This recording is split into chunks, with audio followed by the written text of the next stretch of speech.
नमस्कार दोस्तों, स्वागत है आप सभी का आपके अपनी यूट्यूब चैनल ऑनलाइन स्टडी टीकी में। और आज हम बात करेंगे हमारी मध्य प्रदेश प्राथमिक शिक्षक चयन परीक्षा जो कि अगस्त में होना है। उसी एग्जाम में हमारे लिए सबसे बड़ी जो नंबर वाला टॉपिक है, सब्जेक्ट है, वो है साइंस। और आज उसी साइंस वाले सब्जेक्ट से हम आपके लिए लेकर हाजिर हैं कोशिका एंड कोशिकांग और उनके कार्य, साथ में जंतु कोशिका और पादप कोशिका।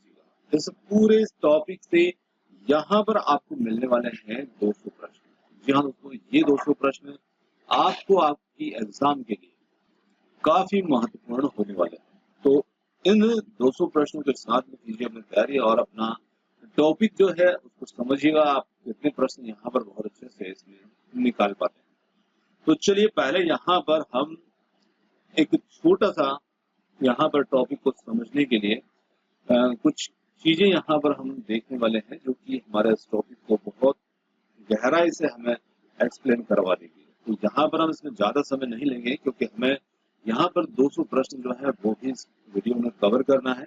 तो हम एक नजर से हमारे इस टॉपिक को समझने का प्रयास करेंगे और जल्द ही इस टॉपिक को यहाँ पर समझ करके बाद में हम लगाते हैं इसके क्वेश्चन को।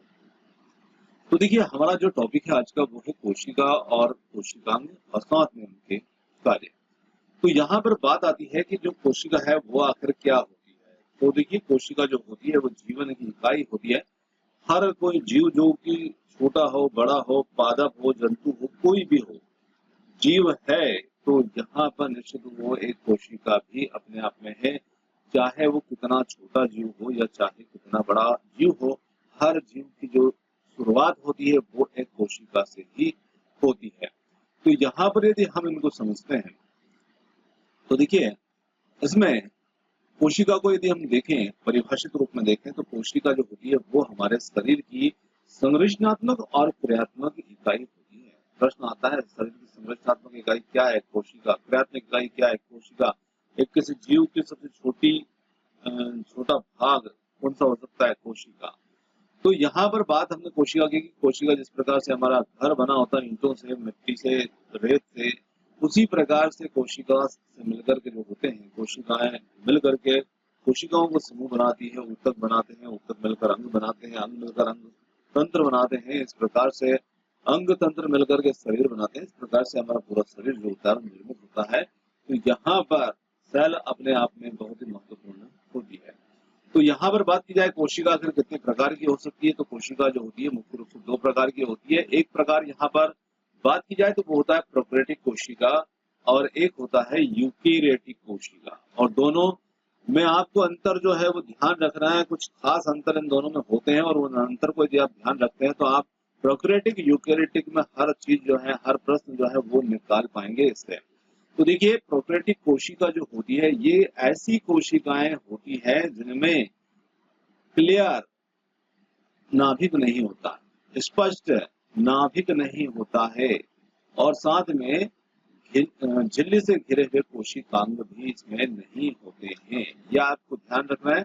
बस इतनी छोटी सी परिभाषा है प्रोकैरियोटिक की, जहां पर इनमें देखा जाए तो नाभिक जो होते हैं स्पष्ट नहीं होते हैं और कोशिकांग भी झिल्ली से घिरे नहीं होते। कहने का मतलब है कि है तो एक प्रकार की कोशिका, पर इसमें चीजें जो होती है कोशिका के अंदर जो चीजें होना चाहिए वो सारी चीजें इसमें स्पष्ट नहीं होती है। इधर उधर बिखरे हुए रूप में पड़ी रहती हैं और पूरी तरह से विकसित वो नहीं होती है। तो ऐसी सेल्स जो होती है उसे हम प्रोकैरियोटिक सेल्स कहते हैं। इसमें नाभिक नहीं होता है, सिर्फ न्यूक्लियड नामक एक क्षेत्र होता है, मतलब न्यूक्लियड नाम का एक क्षेत्र मान सकते हैं। अब इसको थोड़ा सा एक समझते हैं। तो यहाँ पर आप देख पा रहे हैं कि यहाँ पर एक सेल है और सेल में आप देख पा रहे हैं कि यहाँ पर सेल में बहुत सारी चीजें, जैसे कि यहाँ पर हम न्यूक्लियस है इसकी बात करें तो न्यूक्लियस यहाँ पर हमें स्पष्ट रूप से इसके अंदर नजर आ रहा है। इसमें बात की जाए माइटोकॉन्ड्रिया की तो आप यहाँ पर देख पा रहे हैं माइटोकॉन्ड्रिया आपको स्पष्ट दिख रहा है, न्यूक्लियस दिख रहा है। इसमें जो प्लाज्मा मेम्ब्रेन है वो क्लियर यहाँ पर दिख रही है। इसमें यहाँ पर लाइसोसोम आप देख पा रहे हैं और जितनी भी कोशिका का अंग है राइबोसोम है, जितने भी कोशिका के अंग होते हैं वो आपको क्लियर यहाँ पर अलग अलग जगहों पर दिख रहे हैं। ये बिल्कुल ऐसा है जैसे कि कोई भी एक बहुत बड़ी आईटी कंपनी है और उसका एक ऑफिस है। ऑफिस जो है बिल्कुल एकदम लग्जरी है, जहाँ पर हर चीजें, हर चैम्बर जो है वो कम्प्लीटली अपनी जगह पर मौजूद है। हर काम को करने के लिए अपने अपने एक चैम्बर जो है, हर एक ऑफिस जो है उसके भीतर कई बने हुए हैं। तो यहाँ पर आप सेल के अंदर स्पष्ट रूप से जब सारी चीजें देख पाते हैं, तो यहाँ पर ये जो सेल हमारी होती है, ये सेल जो होती है यूकेरियोटिक सेल्स होती है। तो ये यूकेरियोटिक होगी, और जिसमें ये चीजें जो है स्पष्ट ना हो तो वो हमारी प्रोकैरियोटिक होती है। अब देखिए, प्रोकैरियोटिक और यूकेरियोटिक को आप यहाँ पर देख पा रहे हैं। तो यहाँ पर दो सेल्स जो हैं वो हम देख पा रहे हैं।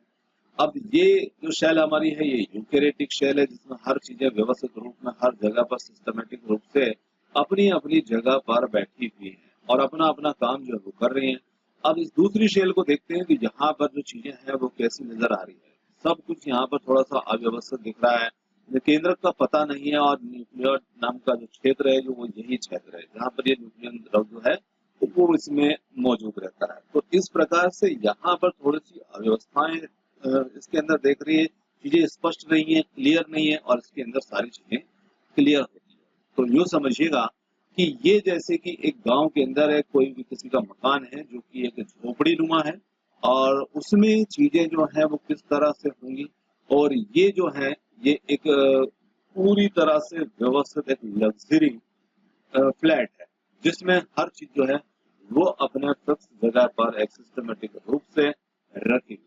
तो ये आपके लिए लग्जरी है, और ये आपके लिए थोड़ा सा ऐसा कच्चा मकान कह सकते हैं, या एक झोपड़ी नुमा कह सकते हैं, जो इस प्रकार का यहाँ पर है। ये आपको एक मतलब तरीका है याद रखने का चीजों को।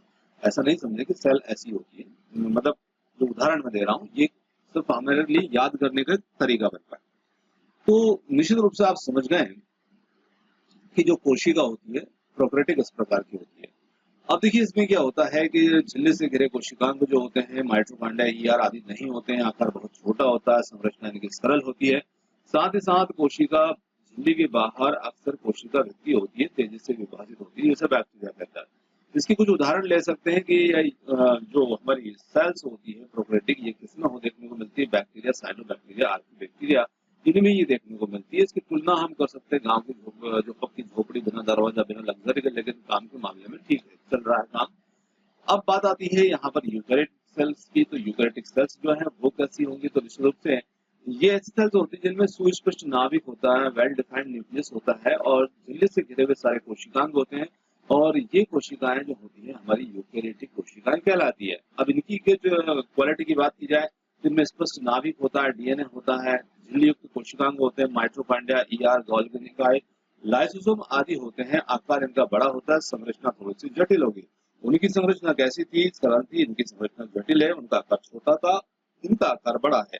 विभाजन इनमें अपेक्षाकृत धीमा पर नियंत्रित होता है, और ये खास करके पौधों, जानवर, कवक, प्रोटिस्टा में पाई जाती है। इसके उदाहरण बात की जाए तो हमारे अंदर खुद के अंदर जो है वो यूकेरियोटिक सेल्स हैं, पौधों के अंदर हैं, कवकों के अंदर होती हैं, और अमीबा, पैरामीशियम, प्रोटिस्ट में भी होती है। तुलना की जाए तो हमने जैसे उदाहरण किया था कि जो एक कोई फ्लैट है, जहाँ पर वो एकदम शानदार फ्लैट है और वहाँ पर सारी चीजें सिस्टमेटिक लगी हुई, लग्जरी, वहाँ पर सारी चीजें मौजूद हैं, तो वो यहाँ पर हमारे लिए यूकेरियोटिक सेल्स का एक एग्जाम्पल बन जाता है, जिससे हम चीजों को याद यहाँ पर आसानी से कर पाते हैं। अब याद रखने की ट्रिक यहाँ पर देखें तो प्रोकैरियोटिक जो है वो यहाँ पर बिना अलमारी, बिना बॉक्स के लेकिन काम करवा लेते हैं, पुअर मेंस रूम है। और यूकेरियोटिक यहाँ पर यूरोस्टाइल बंगलो है, जैसे कि हर चीज ऑर्गेनाइज है, पूरी सुविधा के साथ है, जैसे हमारे आईटी की ऑफिस है। ये एग्जाम्पल के ऊपर हमने बात की, और उसी तरीके से आप इन चीजों को याद रख सकते हैं। अब बात आती है यहाँ पर सेल ऑर्गन्स की, यानी कि कोशिकांगों की। तो अब जो हमने सेल ऑर्गन्स की बात की, तो यहाँ पर जिस प्रकार से फैक्ट्री होती है, फैक्ट्री में कर्मचारी होते हैं, वैसे ही हमारी सेल जो है वो अपने आप में एक तरह से फैक्ट्री है, हमारे लिए बहुत सारी चीजें जो है प्रोड्यूस करती है, हमारे शरीर को ऊर्जा देने का काम करती है। अब उसके जो कर्मचारी हैं हमारी फैक्ट्री सेल के, वो किस टाइप के होते हैं, तो अब उनसे मिलते हैं। तो बिल्कुल वैसी तुलना हम यहाँ पर एक उदाहरण के रूप में करेंगे, जैसे कि फैक्ट्री के कर्मचारी होते हैं। तो मिलते हैं आज हम हमारी जो सेल फैक्ट्री है उसके कर्मचारी होते हैं, जो कि हर समय हर टाइम काम करते रहते हैं ताकि आप अच्छे से खुश रह पाए, इसलिए। तो सबसे पहले यहाँ पर आता है न्यूक्लियस, नाभिक। नाभिक जो होता है वो हमारे उस फैक्ट्री का या एक ऑफिस समझिएगा, उसका बॉस की तरह होता है न्यूक्लियस। तो जहाँ पर यदि देखा जाए तो यहाँ इमेज में आप देख पा रहे हैं, ये पूरा हमारे लिए एक क्षेत्र है, एक एरिया है, फैक्ट्री मान सकते हैं, और इसमें सबसे मेन जगह जो है वो बॉस यहाँ पर बैठे हुए हैं। तो यहाँ पर जो हमारा न्यूक्लियस होता है वो क्या होता है, वो एक नाभिक होता है सेल का, और वो एक बॉस की तरह, बॉस के ऑफिस के रूप में होता है। और हर काम का ऑर्डर जैसे यहीं से निकलता हो, इसमें होता है डीएनए। किसमें? नाभिक में। नाभिक में होता है डीएनए, यानी कि हमारे शरीर का रहस्यमय पासवर्ड। तो नाभिक में क्या चीजें होती हैं? डीएनए होता है, क्रोमोसोम्स होते हैं। अब यहाँ पर आप देख पा रहे हैं कि यहाँ पर न्यूक्लियस है और इसमें क्रोमेटिन के कुछ तंतु भी दिख रहे हैं। तो ये सारी चीजें जो होती है इसके अंदर, यहाँ पर डीएनए इसमें मौजूद होता है। डीएनए के कोड्स जो होते हैं वो यहाँ पर होते हैं। अब इसका कार्य क्या होता है? तो ये हमारी जो क्रियाएं होती है उनका नियंत्रण करता है। हमारे जेनेटिक्स के जो गुण होते हैं उनका निर्धारण करने का काम करता है बॉस। और बात की जाए अगले कोशिकांग की, जो होता है माइटोकॉन्ड्रिया। जी हाँ, माइटोकॉन्ड्रिया ये क्या है? ये पावर हाउस है। और पावर हाउस जैसे कि हमारा घर में इन्वर्टर होता है, बैटरी होती है, वैसा ही ये यहाँ पर ये माइटोकॉन्ड्रिया होता है सेल के अंदर। अब सेल में माइटोकॉन्ड्रिया की बात की जाए तो यहाँ पर आप देख पा रहे हैं, ये हमारा माइटोकॉन्ड्रिया हमारी बैटरी है। और ये क्या काम करेगा? तो ये कार्य करता है हमारे इस सेल के पूरे सिस्टम, साथ में हमारे बॉडी सिस्टम को एनर्जी देने का कार्य करता है, ऊर्जा देने का कार्य करता है। अब ये ऊर्जा कैसे देता है? तो देखिए भाई, यहाँ पर जो श्वसन होता है वो माइटोकॉन्ड्रिया में होता है। कोशिका में श्वसन कहाँ होता है? माइटोकॉन्ड्रिया में। माइटोकॉन्ड्रिया क्या करता है कि ग्लूकोज का ऑक्सीकरण करता है, और साथ में यहाँ पर एटीपी के रूप में ऊर्जा जो है वो प्रोड्यूस करता है। और ऊर्जा का उपयोग जो है हमारा शरीर जो होता है वो, शरीर के अंग जो होते हैं वो करते हैं। तो इस प्रकार से ये हमारे लिए हमारी बैटरी है, हमारा एनर्जी का सोर्स होगा, जो एनर्जी यहाँ पर प्रोड्यूस करने का कार्य करता है। तो इसकी कंपैरिजन हम यहाँ पर एक बैटरी से, इन्वर्टर से कर सकते हैं। मतलब ये हमारे सेल में मौजूद होगा और ऊर्जा देगा। इसके मुख्य कार्य की बात की जाए तो ये एटीपी का निर्माण करता है, यानी कि ऊर्जा का निर्माण करता है, हाइड्रोजन ट्राइफॉस्फेट का निर्माण करता है। तो ये इसका कार्य हुआ, इसकी पोजीशन हुई। आगे बात करते हैं यहाँ पर एंडोप्लाज्मिक रेटिकुलम की। एंडोप्लाज्मिक रेटिकुलम जो होता है ना, जैसे माल बनाने की मशीन होती है, जो कोई माल जो है उसको तैयार करती है, तो वैसे ही एंडोप्लाज्मिक रेटिकुलम ईआर से कहते हैं। और ये क्या करता है? ये एंडोप्लाज्मिक रेटिकुलम एक छिलेदार संरचना होती है जो कोशिका के साइटोप्लाज्म में फैली होती है। अब यहाँ पर सेल में आप देख पा रहे हैं एंडोप्लाज्मिक रेटिकुलम जो है वो हमारा यहाँ पर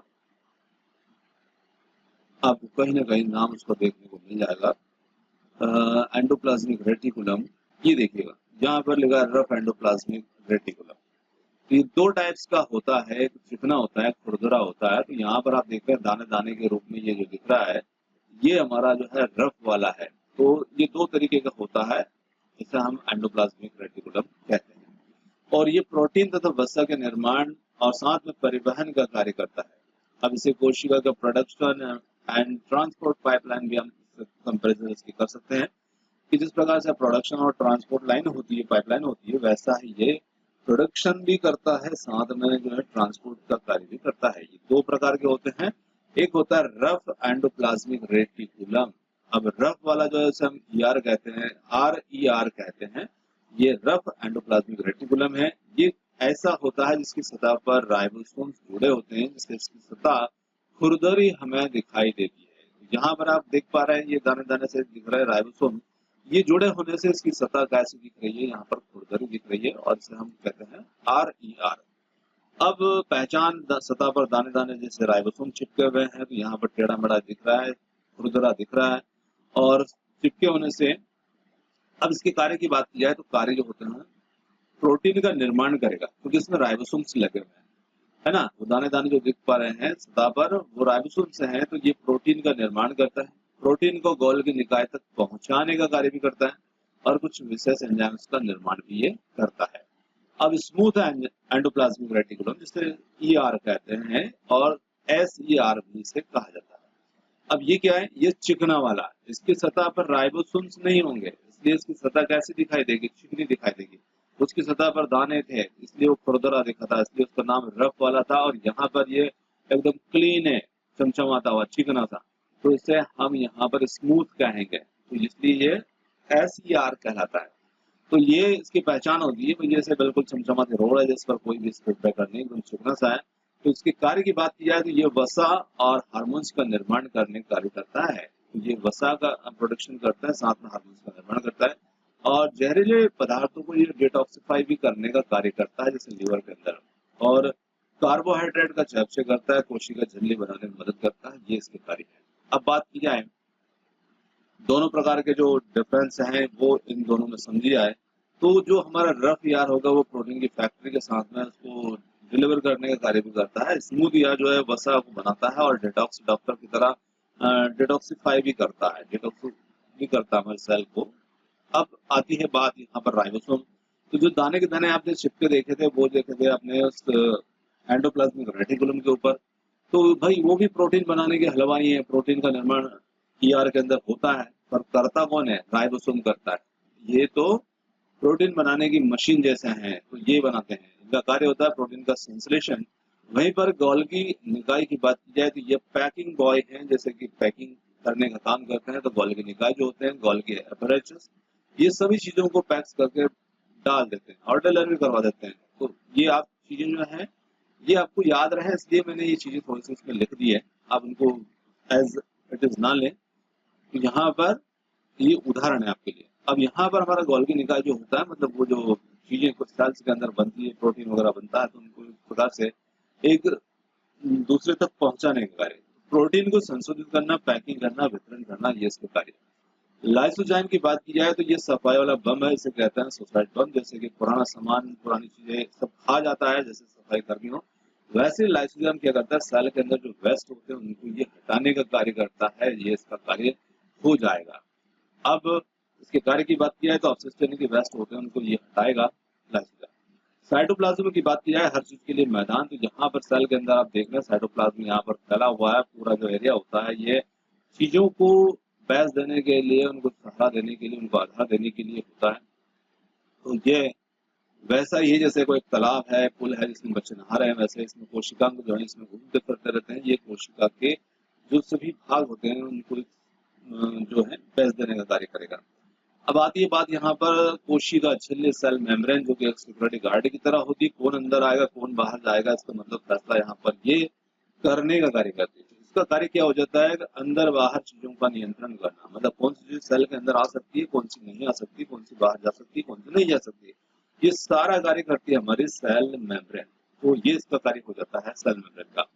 अब एक आती है यहाँ पर सेल वॉल। सेल वॉल जो होती है केवल ये पौधों में पाई जाएगी, यानी कि दीवार मान सकते हैं, जैसे दीवार होती है वैसे ही तो कोशिकाओं के अंदर सेल वॉल होती है, पर वो देखने को मिलेगी केवल पौधों के अंदर। तो ये सब पौधों वाले पादप सेल्स के अंदर ही यहाँ पर होती है। अब जब हमसे जंतु और पादप अंदर पूछा जाएगा तो एक अंतर ये बनेगा हमारा सेल वॉल का कार्य है संरचना और सुरक्षा देना। एक आता है यहाँ पर क्लोरोप्लास्ट। क्लोरोप्लास्ट जो होते हैं ये सोलर पावर प्लांट यानी कि पौधों में होते हैं, ऐसे पौधों में जो पौधे अपना खाना खुद बनवाते हैं, फोटोसिंथेसिस कर सकते हैं, प्रकाश संश्लेषण कर सकते हैं, और ये उसी में पाया जाएगा। ये भी क्या होता है, पादप सेल्स के अंदर होता है, जो पादप सेल्स जो भोजन बना सकते हैं, ऐसे पादप के अंदर क्लोरोप्लास्ट भी होता है। अब ऐसी यूकेरियोटिक कोशिकाएं जो जानवर और इंसानों के शरीर को बनावट देती है, तो ये इनके ऊपर हमने बात की। अब यहाँ पर हम बात करेंगे हमारी पादप कोशिका और जंतु कोशिका, ज्यादा अंतर नहीं। पादप कोशिकाएं भी यूकेरियोटिक होती है, ऐसी कोशिकाएं जो इस कार्य प्रणाली की मूल इकाई मानी जाती है। जंतु कोशिका, इनमें सेल वॉल नहीं होती है, क्लोरोप्लास्ट नहीं होता है, ये दो चीजें नहीं होती है, बाकी सारी चीजें जो हैं वो वैसी की वैसी होती हैं। एक छोटा सा यहाँ पर डिफरेंस इनमें देखें तो दोनों सेल्स जो होती हैं जंतु और पादप में, दोनों में नाभिक मौजूद होता है। यहाँ पर बात जो है यूकेरियोटिक सेल्स के अंदर हो रही है, ये ध्यान रखिएगा, यूकेरियोटिक वाली सेल्स है, और ये हम जंतु और पादप की बात कर रहे हैं। दोनों में नाभिक जो है प्रेजेंट रहेगा, माइटोकॉन्ड्रिया दोनों में प्रेजेंट रहेगा। इसी के साथ में ER की बात की जाए, ये दोनों के अंदर होता है, जंतु पादप दोनों में, गोल्गी निकाय दोनों में होगा। इसी के साथ में लाइसोजाइम भी यहाँ पर आपको दोनों में देखने को मिलेगा, कोशिका झिल्ली, सेल मेम्ब्रेन दोनों में मिलेगी, सेल वाल यहाँ पर डिफरेंट होगी, सिर्फ जंतु के अंदर ये नहीं होगी, पादप के अंदर ही होती है। ये डिफरेंस है। क्लोरोप्लास्ट पादप में होगा, जंतु में नहीं होगा। और एक्सेंट्रियोल्स होता है, ये जंतु कोशिका में होता है, पादप कोशिका में नहीं होता है। ये डिफरेंस आपको समझना है। और इन डिफरेंस के आधार पर इस टॉपिक को आप यदि कुछ चीजें यदि जल्दबाजी में आपके द्वारा मतलब देखी ना गई हो, या मैं शायद उन चीजों को जल्दबाजी में छोड़ दिया हूँ, तो यहाँ पर आप इनको फिर से देख सकते हैं। तो ये हमारा जो टॉपिक था वो टॉपिक था। अब हम आते हैं हमारे इन प्रश्नों की ओर चलते हैं जो इसी टॉपिक से जुड़े हुए हैं। और प्रश्न हमारे लिए काफी महत्वपूर्ण बनेंगे, क्योंकि निश्चित रूप से हमने टॉपिक को यहाँ पर हर चीज को इसमें समझने का प्रयास किया है। कम समय दिया, पर फिर भी यहाँ पर जितने भी सारगर्भ चीजें थी वो मैंने आपके सामने रखने का प्रयास इसमें किया है, क्योंकि हमें क्वेश्चन भी इसमें साथ में लेना है। तो चलिए अब आते हैं इन प्रश्नों की ओर। प्रश्न आता है यहाँ पर हमारे लिए प्रश्न है, कोशिका के खोजकर्ता कौन है? काफी महत्वपूर्ण कोशिका को खोजने वाले थे यहाँ पर रॉबर्ट कोच। माइटोकॉन्ड्रिया को कोशिका का पावर हाउस क्यों कहा जाता है? एटीपी का निर्माण करता है, ऊर्जा देता है। राइबोसोम में किस प्रकार का आरएनए होता है? तो इसमें आरआरएनए राइबोसोम में जो होता है ये पाया जाता है। लाइसोसोम को आत्महत्या की थैली क्यों कहते हैं? क्योंकि ये स्वयं कोशिका को नष्ट भी कर सकता है। प्लास्टिड केवल किस प्रकार की कोशिकाओं में पाए जाते हैं? तो प्लास्टिड्स जो होते हैं ये सिर्फ पादप कोशिकाओं में पाए जाते हैं। सेंट्रियोल किस में पाया जाएगा? अभी हमने बात की थी, ये सिर्फ जंतु कोशिका में होता है, पादप में नहीं होता है। कोशिका झिल्ली का रासायनिक संगठन क्या होता है? कोशिका झिल्ली लिपिड और प्रोटीन की बनी होती है, ये ध्यान रखिएगा। गोल्गी निकाय का प्रमुख कार्य क्या होता है? प्रोटीन का संशोधन करना, उसकी पैकेजिंग करना, ये इसका कार्य होता है गोल्गी निकाय का। क्लोरोप्लास्ट में कौन सा रंग द्रव्य पाया जाता है? क्लोरोप्लास्ट में क्लोरोफिल पाया जाता है, जिससे पौधे फोटोसिंथेसिस करते हैं। कोशिका भित्ति किसकी बनी होती है? सेल्यूलोज की बनी होती है, सेल वॉल, इसीलिए इसको कहा जाता है।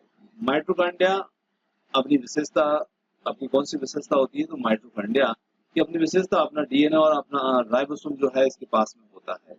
एंडोप्लाज्मिक रेटिकुलम मुख्य रूप से कितने प्रकार का होता है? दो प्रकार का, एक खुरदरा एक चिकना, जिसे हम आर एसईआर भी कहते हैं। कोशिका का सबसे बड़ा कोशिकांग कौन सा होता है? तो आपने देखा कि एक सेल जो होती है, सेल में सबसे बड़ा हिस्सा कौन सा दिख रहा है? तो सबसे बड़ा दिख रहा है यहाँ पर हमारे लिए हमारा न्यूक्लियस होता है, वही सबसे बड़ा होता है। चलिए आगे बात की जाए, राइबोसोम्स कहाँ पाए जाते हैं? तो ये ईआर पर, एंडोप्लाज्मिक रेटिकुलम पर पाए जाते हैं और मुक्त रूप से साइटोप्लाज्म में भी पाए जाते हैं।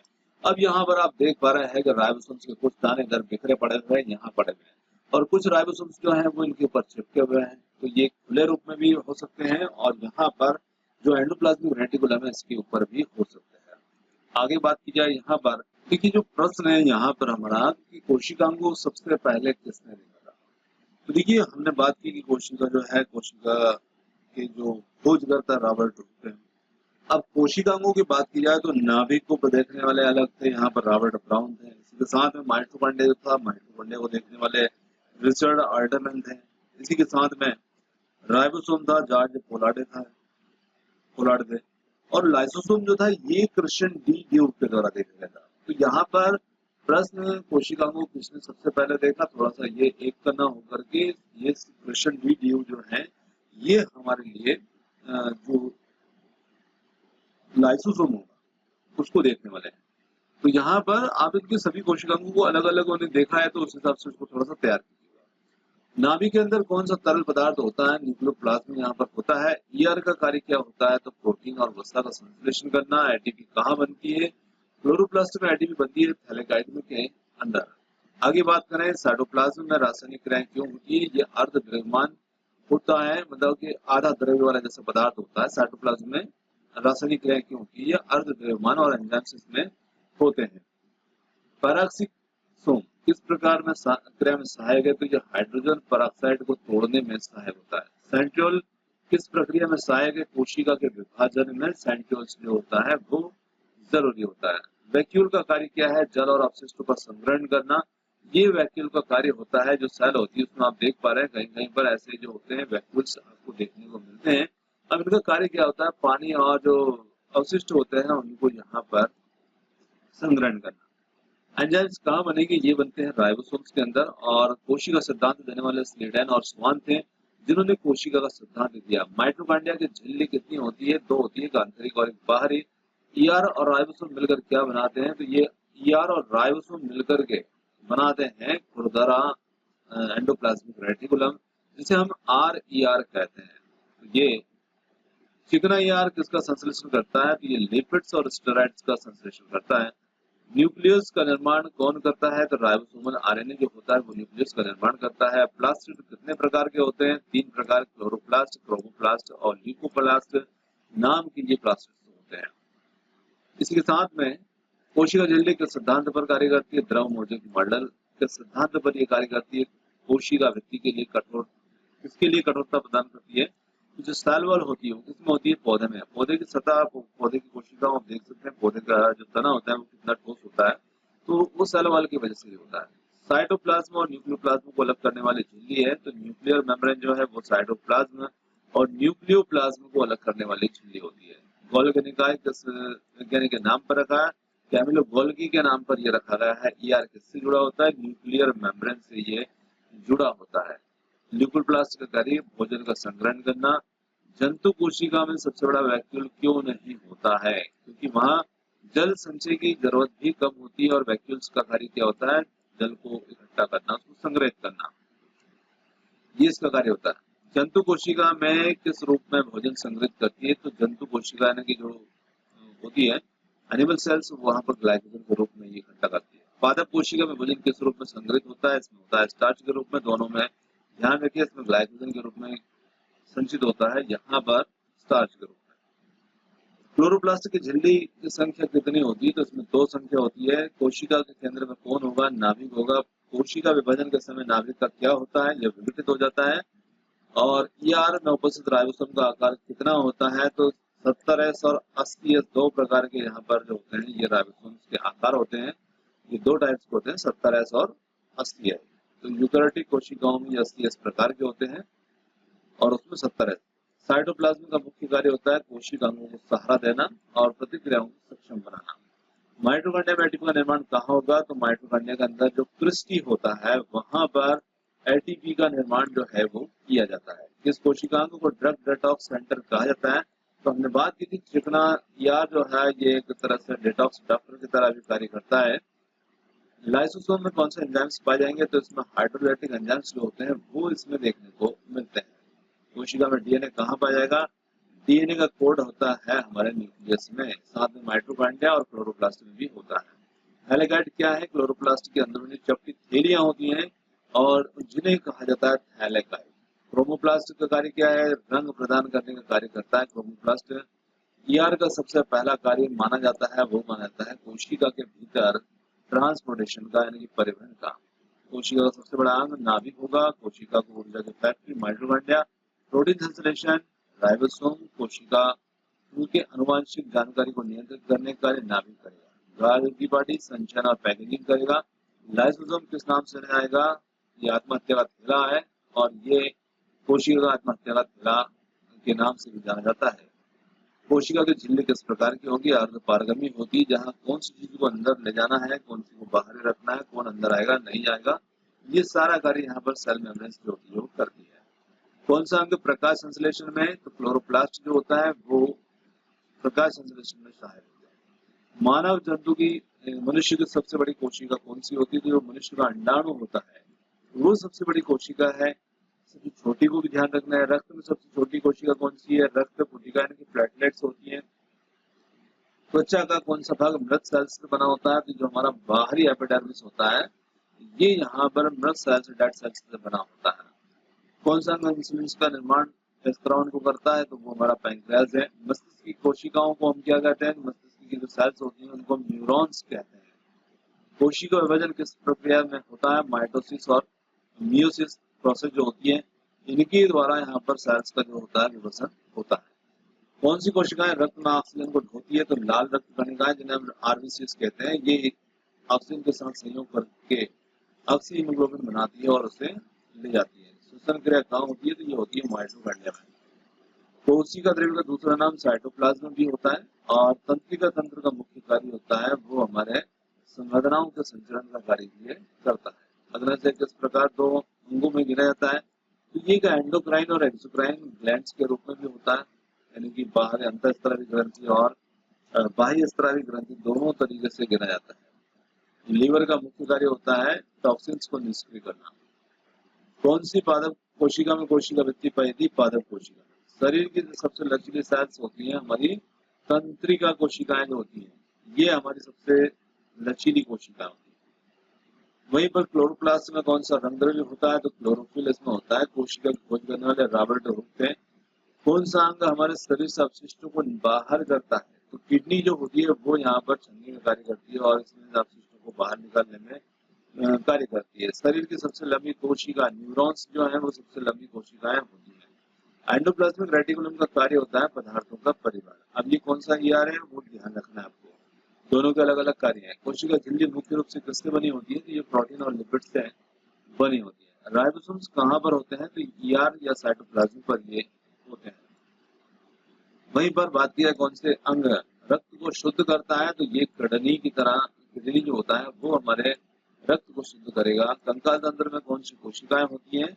तो कंकाल तंत्र यानी कि हमारी कंकाल तंत्र जो होता है वो बना होता है हड्डियों से, और हड्डियों के अंदर जो सेल्स होती हैं उन सेल्स को हम ऑस्टियोसाइट्स कहते हैं। ये भी आपको ध्यान रखना है कि जो हमारी अस्थियां होती हैं उनके अंदर जो सेल्स होती हैं हम ऑस्टियोसाइट्स कहते हैं।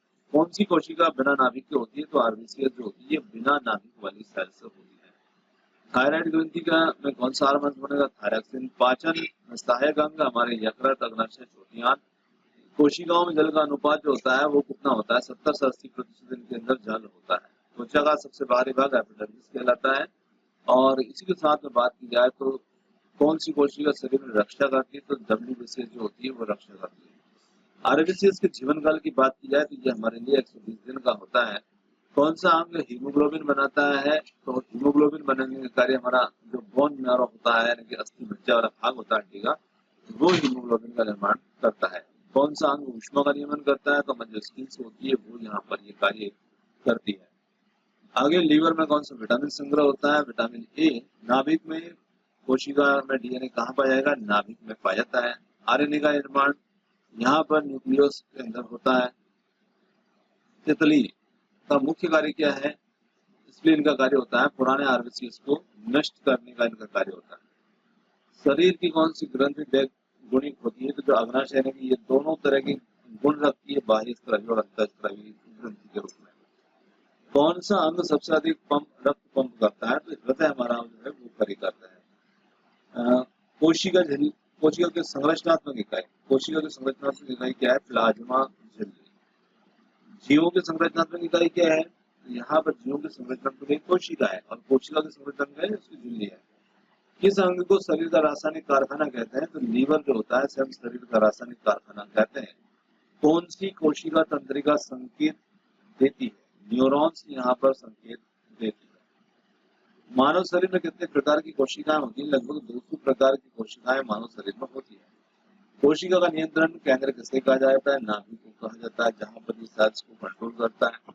माइटोकॉन्ड्रिया में कौन सी प्रोसेस होती है? कोशिकीय श्वसन होता है, ऊर्जा का निर्माण होता है। साथ में प्लाज्मा झिल्ली की संरचना कैसी होती है? द्विस्तरीय और लिपिड वाली परत। कोशिकांग जो प्रोटीन संश्लेषण को नियंत्रित करेगा, तो आरएनए जो यहाँ पर प्रोटीन संश्लेषण को नियंत्रित करेगा। सुकेंद्र की कोशिकाओं में डीएनए किस रूप में होता है?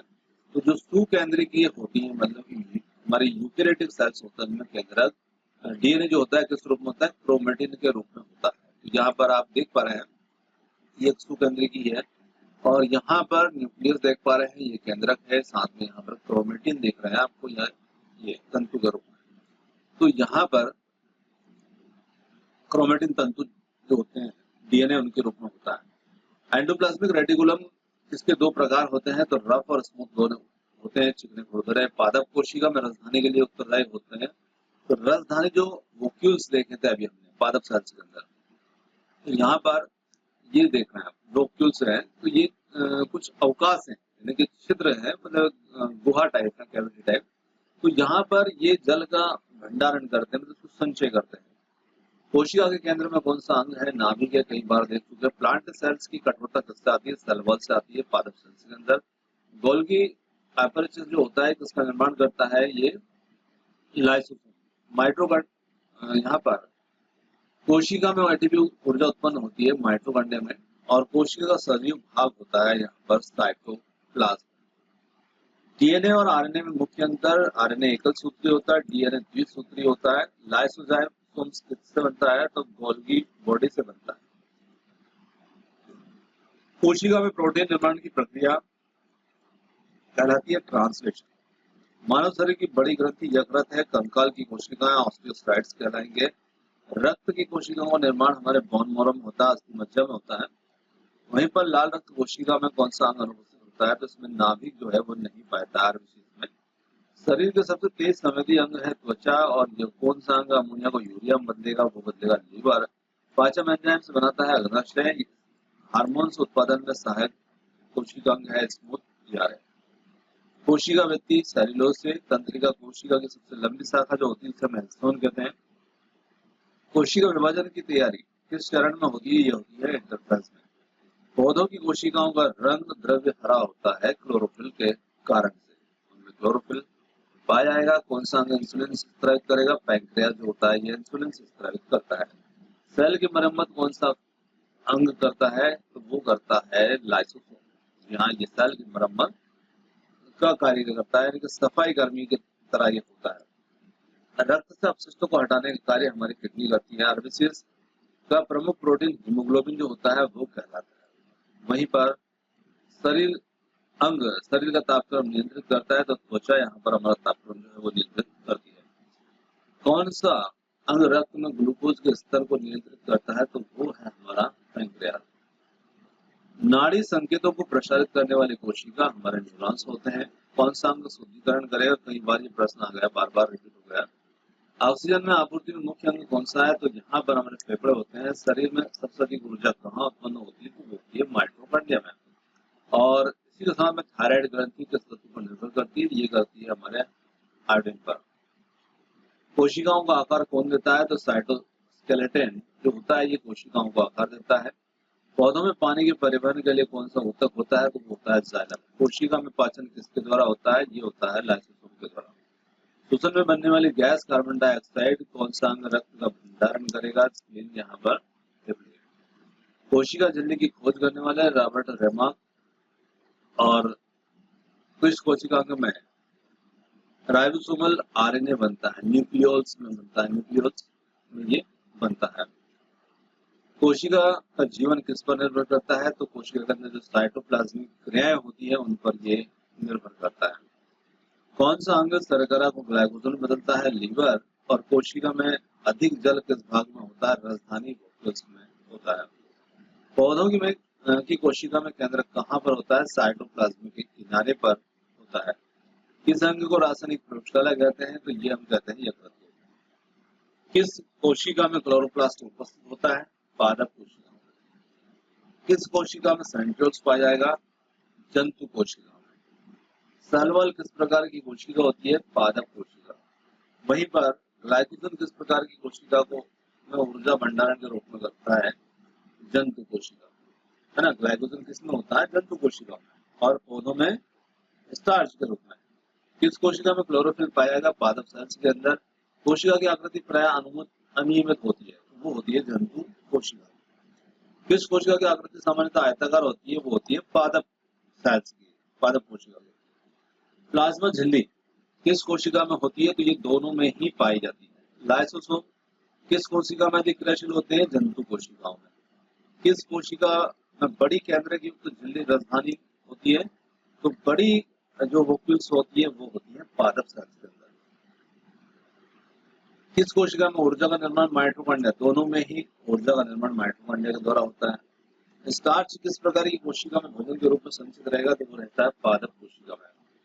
किस कोशिका में पैराक्सीसोम्स होते हैं, तो ये होते हैं दोनों में। किस कोशिका में एम्ब्लियोप्लास्ट पाए जाते हैं, तो ये पाए जाते हैं यहाँ पर पादप कोशिकाओं में। किस कोशिका में अर्धपर्णिबल झिल्ली पाई जाती है, क्योंकि जो अर्धपारगम्य झिल्ली होती है वो होती है दोनों में। एटीपी का उत्पादन दोनों कोशिकाओं में माइटोकॉन्ड्रिया के द्वारा होगा। टोनोप्लास्ट किस कोशिका में पाया जाएगा, प्रोटोप्लास्ट पाया है पादप में।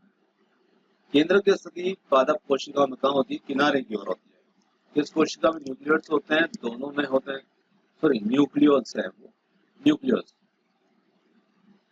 किस कोशिका में यार होंगे? दोनों में ही होते हैं, जिनके ऊपर हमने बात की थी। प्लास्टिड्स किस प्रकार की कोशिका में होते हैं? ये पादप कोशिकाओं में होते हैं। फोटोसिंथेसिस प्रोसेस सिर्फ पादप में होती है, जंतु में नहीं होती है। कोशिका में डाइजेस्टिव एंजाइम्स पाए जाते हैं जंतु कोशिका में। डाइजेस्टिव एंजाइम्स पाए जाते हैं जंतु कोशिका में। किस कोशिका में राइबोसोम्स पाए जाते हैं? तो राइबोसोम्स दोनों में ही होते हैं, पादप में भी और जंतु में भी। कौन सी कोशिका सेल वॉल अतिरिक्त सुरक्षा प्रदान करती है? तो वो करती है हमारी पादप कोशिका। किस कोशिका में पॉलीसेकेराइड मुख्य रूप से स्टार्च होते हैं? तो वो होते हैं पादप कोशिका।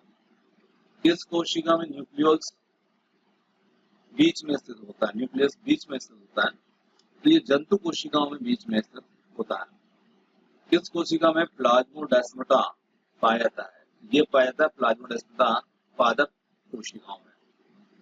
किस कोशिका में ग्लाइकोलिपिड्स और ग्लाइकोप्रोटीन अधिक होते हैं? तो वो होते हैं हमारे जंतु कोशिकाओं में। किस कोशिका में कोशिका झिल्ली के बाहर पैक्टिन होता है? तो पैक्टिन होता है पादप कोशिकाओं में। वहीं पर किस कोशिका में सक्रिय फैगोसाइटोसिस देखा जाता है? तो फैगोसाइटोसिस वही भक्षण करने वाली प्रोसेस है, तो ये होता है जंतु कोशिकाओं में। किस कोशिका में कैटालेस एंजाइम पाया जाता है? तो कैटालेस एंजाइम दोनों में होता है। किस कोशिका में मुख्य रूप से लिपिड सेल्स झिल्ली में पाए जाते हैं? तो ये दोनों में पाए जाएंगे। किस कोशिका में डिक्सोसोम डिक्सोसोम पाए जाते हैं? तो ये पाए जाते हैं हमारी पादप सेल्स, प्लांट सेल्स के अंदर। वहीं पर किस कोशिका में रेस्पिरेटरी कोशेंट अधिक होता है? तो ये होता है जंतु कोशिकाओं में अधिक होता है। किस कोशिका में ग्रीन पिगमेंट होता है? तो ये होता है ग्रीन पिगमेंट पादप सेल्स के अंदर होता है, क्लोरोफिल। किस कोशिका में अंतर्ग्रहण क्रिया का सामान्य है? तो किस कोशिका में अंतर्ग्रहण क्रिया सामान्य है? तो वो होती है जंतु कोशिकाओं में होती है। किस कोशिका में एप्टोसिस प्रक्रिया मुख्यतः लाइसोसोम द्वारा होती है? तो वो होती है हमारी जंतु कोशिकाओं में। किस कोशिका में गाल्गी बॉडी अधिक विकसित होती है? तो वो होती है जंतु कोशिकाओं में। वहीं पर किस कोशिका में सेल प्लेट बनती है विभाजन के समय? तो ये बनती है हमारी पादप सेल्स के अंदर। कोशिका में मध्यवर्ती तंतु पाए जाते हैं दोनों में। कौन सी कोशिका अधिक कठोर होती है? ये होती है हमारी पादप कोशिका। अब पौधे के तने को देख सकते हैं और आप आपकी कोशिका को देख सकते हैं, तो दोनों में डिफरेंस पता लग जाएगा कौन सी अधिक कठोर है। किस कोशिका में वैक्यूल आकार बहुत बड़ा होता है? तो ये होता है हमारे पादप सेल्स में।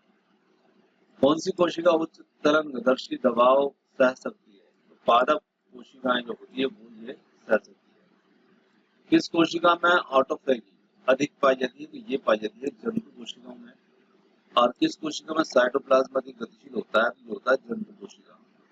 किस कोशिका में कार्बोहाइड्रेट संचय मुख्य रूप से शर्करा के रूप में होता है? तो ये होता है हमारी जंतु कोशिका के रूप में। और किस कोशिका में अधिक अमीनो एसिड भंडारित होते हैं? तो ये अमीनो एसिड और अमीनो भंडारित होते हैं वो होते हैं जंतु कोशिका में। किस कोशिका में रफ एंडोप्लाज्मिक रेटिकुलम अधिक पाया जाता है? तो रफ एंडोप्लाज्मिक रेटिकुलम ज्यादा होता है जंतु कोशिकाओं में। किस कोशिका में प्रोटोप्लाज्म की मात्रा अधिक होती है? वो होती है जंतु कोशिकाओं में। दोस्तों यहाँ पर आज के जो हमने क्वेश्चन लिए थे सेल्स वाले टॉपिक से, वो क्वेश्चन अब समाप्त होते हैं। क्वेश्चन आपको कैसे लगे कमेंट्स करके जरूर देगा। वीडियो यदि पसंद आया हो तो वीडियो को लाइक शेयर, चैनल को सब्सक्राइब करना मत भूलिएगा। आपने समय दिया उसके लिए बहुत बहुत धन्यवाद। Thanks for watching. मिलते हैं जल्दी एक और नए